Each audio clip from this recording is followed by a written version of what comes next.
दोस्तों, roller coaster अपने आप में ही एक काफ़ी मज़ेदार और सबसे अलग किस्म की राइड्स यानी सवारी होती है, जिन्हें आमतौर पर आपने किसी अम्यूज़मेंट पार्क या किसी थीम पार्क में ज़रूर देखा होगा। और हो ना हो, आपने एक बार तो रोलर कोस्टर की राइड ज़रूर ली होगी। रोमांच से भर देने वाले ये रोलर कोस्टर एक पल को आपको मौत का एहसास भी करा देते हैं, क्योंकि इनके ट्रैक्स बने ही कुछ इस तरह से होते हैं कि इनकी ऊंची हाइट और काफ़ी तेज़ स्पीड किसी भी इंसान को डरा सकती है।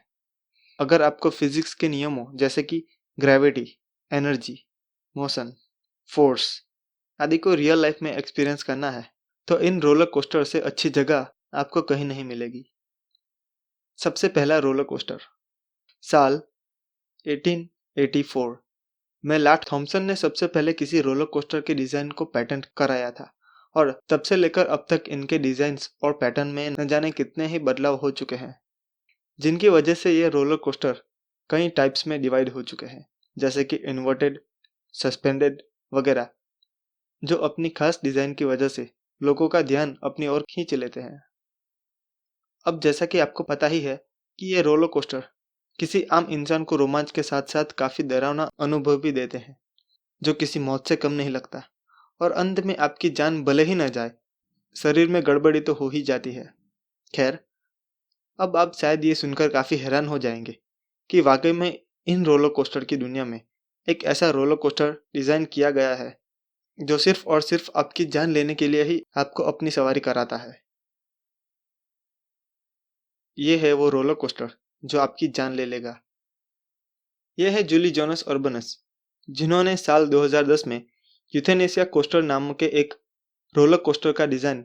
और स्केल मॉडल पेश किया था, जिसके बारे में उनका कहना था कि इसे ये सिर्फ और सिर्फ इंसानों को एलिगेंस एंड यूफोरिया यानी कि बड़ी ही कोमलता और उत्साह से मारने के लिए डिज़ाइन किया है, जिसे लोगों की बिना किसी तकलीफ के जान चली जाए, जैसा कि खुद यूथेनेसिया शब्द का मतलब निकलता है। यह स्टील का यूथेनेसिया कोस्टर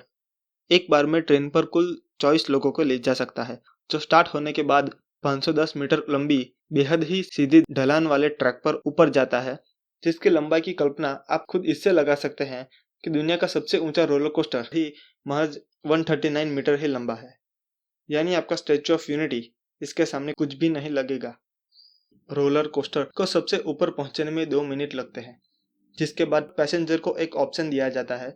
कि या तो वो आगे का सफ़र तय करें या वापस जाएं, क्योंकि आगे आने वाला ट्रैक